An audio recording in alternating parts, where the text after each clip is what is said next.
Hey, Paul. Hey, Paul. Derek here, and holy crap, I didn't realize how much memory I had left. Okay, well, make this quick review, and it doesn't need to be that long anyway. Uh, so the movie you had us watch was Canadian Bacon. Watched a review, and you loved it. And I watched it, and I also loved it. I don't think as much as you did, though. I will say that I did not like it as much as you did. I found it really hilarious at certain points, and then there's other points where I'm like, okay, it's trying to be political, it's trying to be like this, satirical view on government, and it does accomplish it. I will admit, it does accomplish what it sets out to do. I disagree with some of it, then again, I agree with a lot of it too, so... I don't think the jokes all hit 100%. That's my issues. Like, there's jokes that do hit, and the jokes that hit fucking nail it out of the park. And then you got other jokes where it's just kind of like, okay, it's funny, but it could be funnier. There's a few of those moments where it's like, the hostage video. So I'm just going to go through the story real quick. Just brief overview, so that way people understand what I'm talking about here. Essentially, Cold War has ended, and America is basically dealing with that. So, like, all these weapon manufacturing places, they're shutting down because there's no war. So why do we need missiles? And all the people who are making the missiles are out of a job now, and that's where we come into is where we see John Candy and Rhea Perlman, who I knew who she was, but. I didn't know I knew who she is, but when I was watching this, I forgot who she was. You get what I'm saying? I knew who she is, I forgot what she did. And who she fought, because Danny DeVito's wife. But anyway, so, there's that. They're sheriffs. They're part of the police department because John Candy's father is uncle is the mayor, so he gets the job. After the factory shuts down, and it's just kind of following John Candy's character Buck, and it's just kind of funny. But it's a very satirical. It's a very Monty Python-esque type film.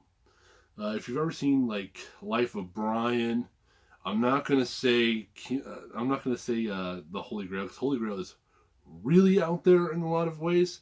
Monty Python, the Life of Brian is definitely founded in some kind of rational, like, okay, we're saying this in the times of Jesus, and so we're trying to keep the story's more cohesive in Life of Brian. Don't get me wrong, I prefer Meaning of Life more than most, and of course Holy Grail is fucking awesome. But when it comes to like a coherent story, Life of Brian is more coherent, and that's what this reminds me of. And in fact, there's a lot of jokes that if I didn't know any better, were ripped from the movie. But there's so many that are just so good, and it's obviously like thought out, that even the jokes that I feel are stolen, they work. But yeah, so Buck. So basically, the Cold War's over. Cold War's over. It's done. No more war. And the president is losing popularity in the polls because there's no war. People are losing jobs. People hate him. So he's like, well, we got to start a war. We got to have another Cold War. He's trying to get Russia to go on their side. That's fucking hilarious to see. Honestly, Paul, you're like this one speech, the red. Yeah. No, that doesn't make me think of Trump.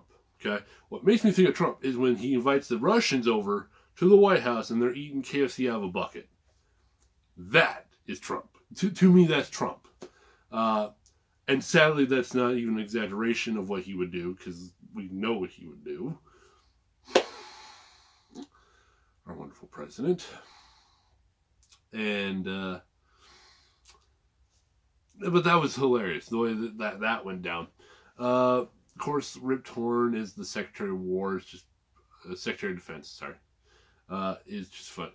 It's Rip Torn. He's Secretary of War. I don't care if it's Secretary of Defense. It's Secretary of War. Period. No.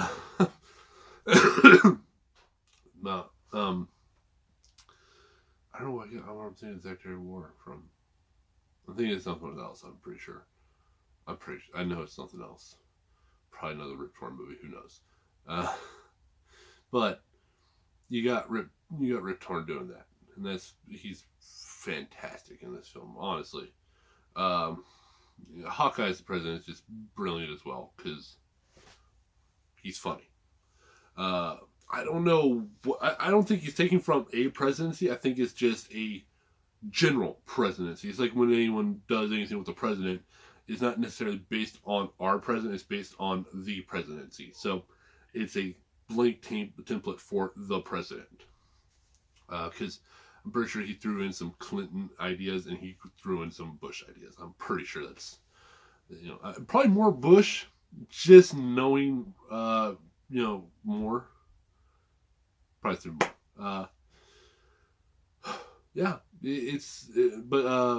so they're trying, and they finally decide, okay, we need to come up with a Cold War, and so they start basically doing this whole slander campaign against Canada. And I will say, like, where this movie really shines, I think, is the Canada stereotypes, which are done over the top and like really hurtful, but really funny. Like there's scene because it takes place in Niagara Falls, so Niagara Falls, New York, Niagara Falls, Canada. Two sides of the coin. I know it's not Canada. I just can't remember which city that actually falls in. I don't remember. I don't know much about Canada. Okay, I know their milk comes in bags. That's all I really know about Canada.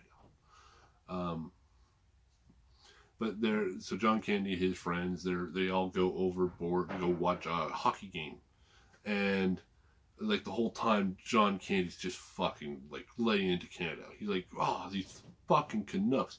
Every time we come here, they sing their national anthem. Like, oh, come on, just fucking play the game. They stole the game from us. It's our game. And he just keeps going on. He's like, oh man, fucking, oh, this is so boring. Like, oh, this. And finally, the line, he goes, oh, and their fucking beer sucks too. And like everyone turns, stops, looks at John Candy, and starts a fight.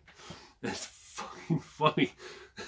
Just straight up starts a fight. And that would have been funny enough. But what really sells it as a good joke is the follow-up. Which is is shown in the news report. And it's like, apparently today, 52 Americans were arrested by Canadian Mounties for causing a riot and are being held, for X amount of time. And it's just like, and of course, this is when they're like trying to cement that Canada's the bad guy in the movie. And so this happens, so obviously it's really bad. But you see John Candy in the news report, and he's like, yeah, I wasn't trying to start a fight. I was just saying their beer sucks. And he's got like a fucking Canadian cop next to him, and he's just like, and starts beating the shit. That was brilliant. That was just because it's like, okay, it's not just one. If that was brilliant. It sells the idea. Like, all right, cool, it's funny. So, and then of course America is like riled up now. They're like, oh, war. And in this movie, like, everyone has a gun.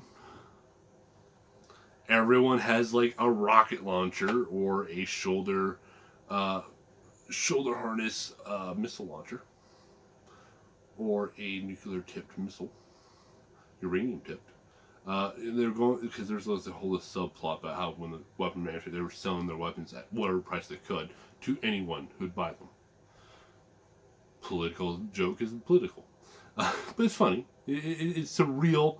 It's obviously not what would happen, but it's very surreal and very funny, and I like that. So, but yeah, so everyone's going in an uproar, and finally it's like getting to the point where like crosses are being like painted on Canada flags, and oh fuck Canada, those fucking Canucks. And it's funny because this is the one moment where I started laughing because like if you don't remember any time, like I would say the year after 9/11. I mean, extended way past 9/11, but the year past 9/11, I remember the hatred that formed around Iraqis.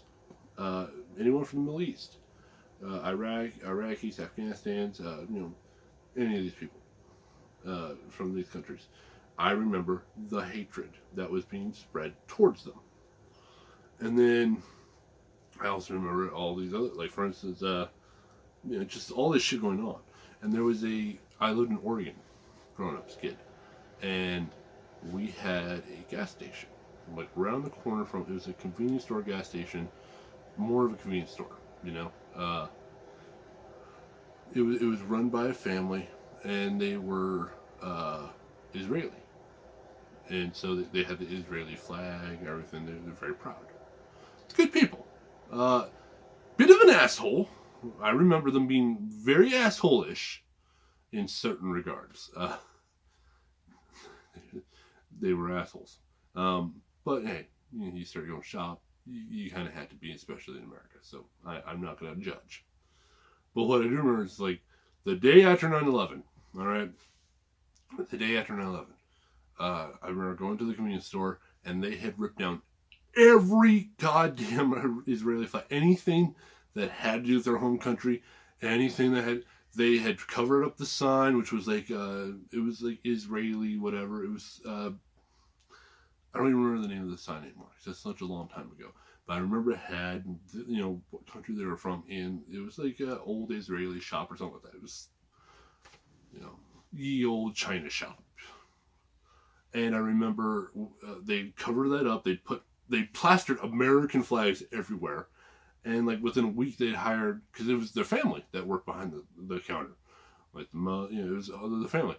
They stopped and had to get white people to work behind the counter because of the fucking hatred.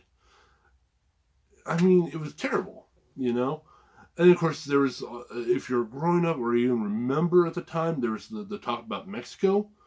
Like I never really heard about closing the borders until 9/11 happened, and then it was for a while. It wasn't because they're taking our jobs. It was because they looked like Iraqis. They could blend in and sneak in without us ever knowing. We had to close these borders, which is funny. But in the movie, this line is referenced where it's Canadians. Oh, you can't trust them, and fuck.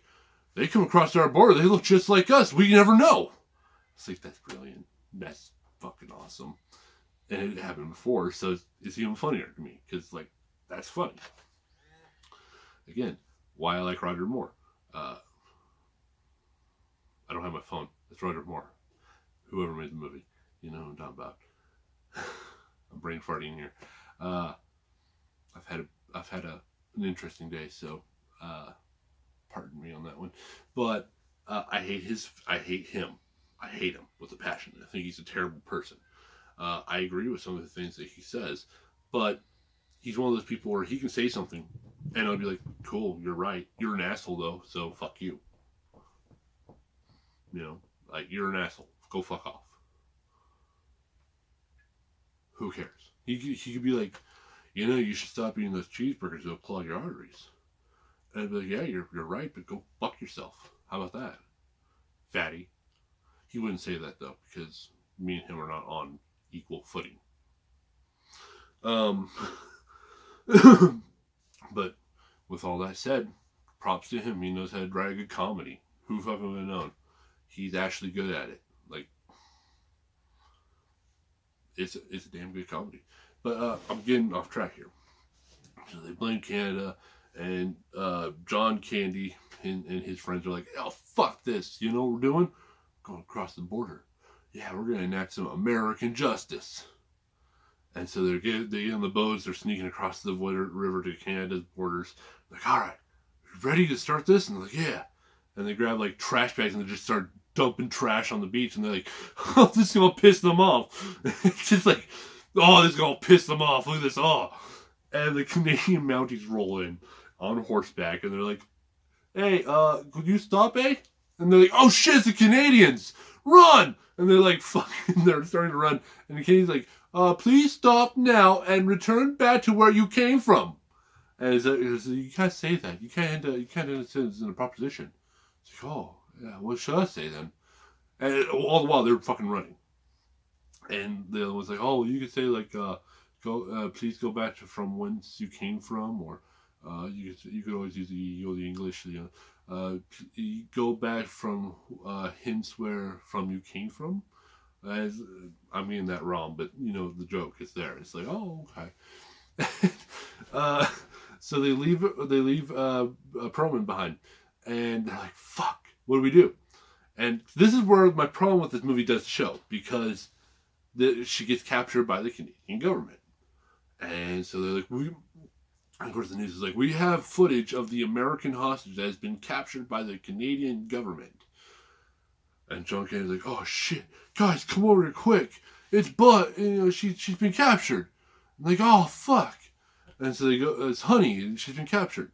And they're like, oh fuck, and they all come to the game, and it shows a video of her, and she's like, fuck you, Buck, you led me here to fucking run. I fucking hate you. And I'm like, it's funny, but it doesn't make sense. There wouldn't be a hostage video. There wouldn't be any of that. Like, what would be funnier is if she had like a manifesto or something like that.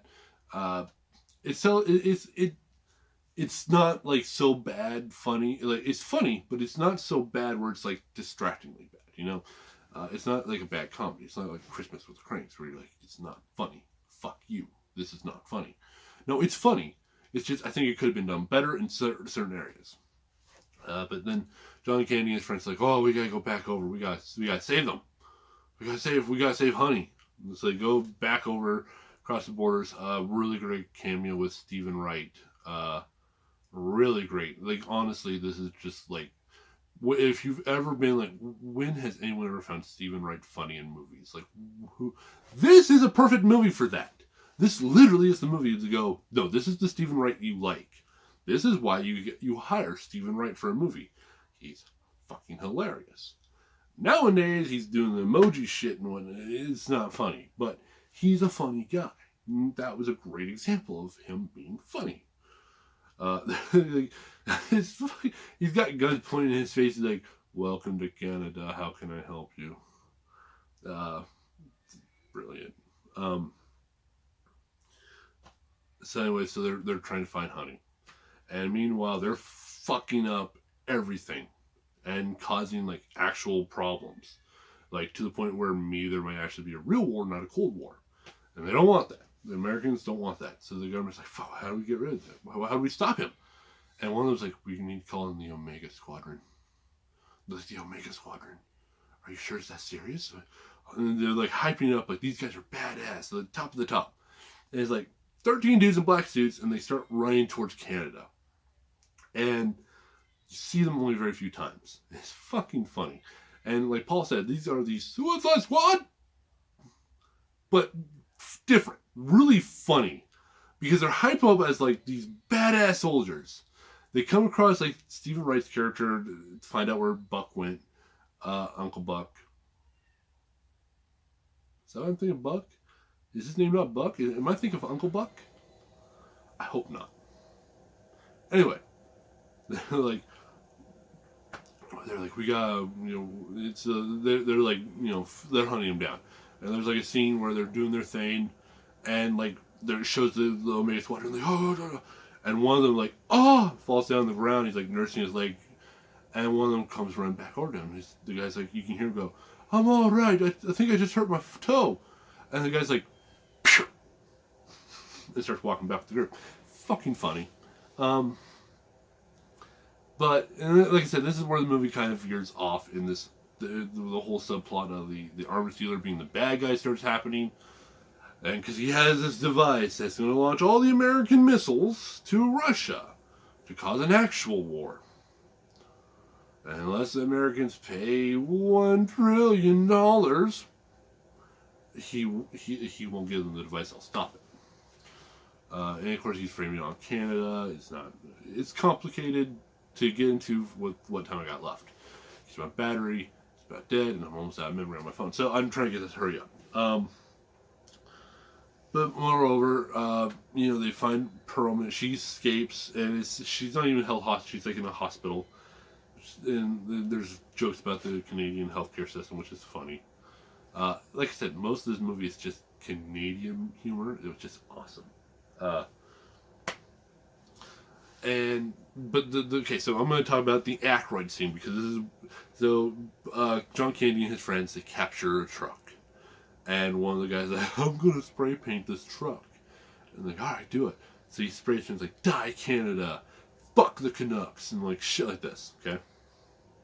They get pulled over. And John Candy's like, fuck, fuck. And Dan Aykroyd, as a Canadian policeman, comes up and he goes, can I see your license on stations, eh? Here you go. Could you step out of the truck, please? Yeah, sure. Okay. Walks to the side, like it shows the van, and it's just like covered in like all this anti-Canadian shit, like funny. And Dan Aykroyd's like, you notice anything wrong with this picture, eh? And John Candy's like, no snow tires? Nope, that's not it.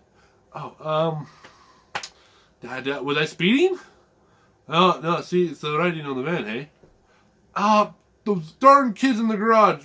And Danner's like, look, hey, I don't want to be a pedestrian, but you're about to enter into, like, he does a slang for, like, French Canada, you know, make fun of them. I don't remember what it was off the top of my head, but it was funny. He's, like, making fun of the French Canadians, which I know is a thing that happens. You know, and he's like, but, hey, look, I wouldn't pull you over otherwise, but because you're entering French Canada, you have to have the French, lettering underneath all your American per law. And so that'll be $1,000 Canadian dollars or $10 American if you choose. And then John K's like, oh yeah, here's a tenner. And John K's like, okay, fix it. Hands him a spray can, he spray paints everything underneath it in French. So it's really funny. He drives away, like he's got like everything in English and French, like Die Canada, you know. And Dan Aykroyd's just sitting on the road, like a total Monty Python moment. But at the end of the movie, they get to the tower, the Siena Tower, and you know they're fucking. Ron Perlman gets up to the top because she's obsessed with this tower. She thinks there's a conspiracy about the tower, which there is, but you know. Up to this point, there's been no reason to believe there's been one. And John Candy's running up, like, all the stairs. And the Omega Squadron is falling behind him, and they're all running up the stairs. And this is where the Omega Squadron story ends, because once they get to they're, like, halfway up, they all die of exhaustion on the stairs, like, just, it's so funny. Like, these guys are top-notch, all fucking collapse on the stairs. And it turns out the missile device is in the top of the tower. Oh shit! And they destroy it, and they escape and go across the water. And then like the typical like, you know, hold on a picture of the person and explain what happened to them after the events. And it goes through all these details, and it's really funny. Yeah, it's a good movie though. It honestly is a really good movie. Like if you had told me just who directed and wrote it and everything, I would have said, oh, going to be a bad movie, no doubt. If you told me he was going to act in it, I would have been like, this is a fucking awesome movie. How could this be bad? And I think you have to really give this a shot, because I think it's funny. No matter what side of the political spectrum you sit on, it's funny. Because if you sit on the side of where you're a Republican side, you know, if you sit on this side of the conservative spectrum, I think you'll find it funny, because then you're just kind of laughing at the absurdities that this movie throws at you. Because there's quite a few. But if you're also liberal, or you know, Democrat or whatever, you're gonna love this movie because it's throwing all these. To me, it's like South Park or American Dad, where it frames like this idea that he's a good guy, and instead of the life lesson aspect, it's just the humor. So I do love it. I think it's a good movie, and I think it's worth watching, Paul. So yeah. And for the next movie coming up, because my memory is almost up, I've got literally 2 minutes left. So hurrying this up, for the next movie, I'm going to review. We're going to watch one that I love for every reason under the sun, and I don't know how much you're going to like it, but that's what I want to find out. It's based off the book John Dies at the End, written by David Wan, which is one of my favorite horror comedies I've ever read. And of course, the name of the movie is John Dies at the End. So I want to see what you feel about it, and I'll let you know how I feel about it. Hint, I love the movie. Wink, wink. Oh no, did I spoil it? sometimes you just watch a movie because you want to watch a movie. But yeah. Deuces. Love you, bro.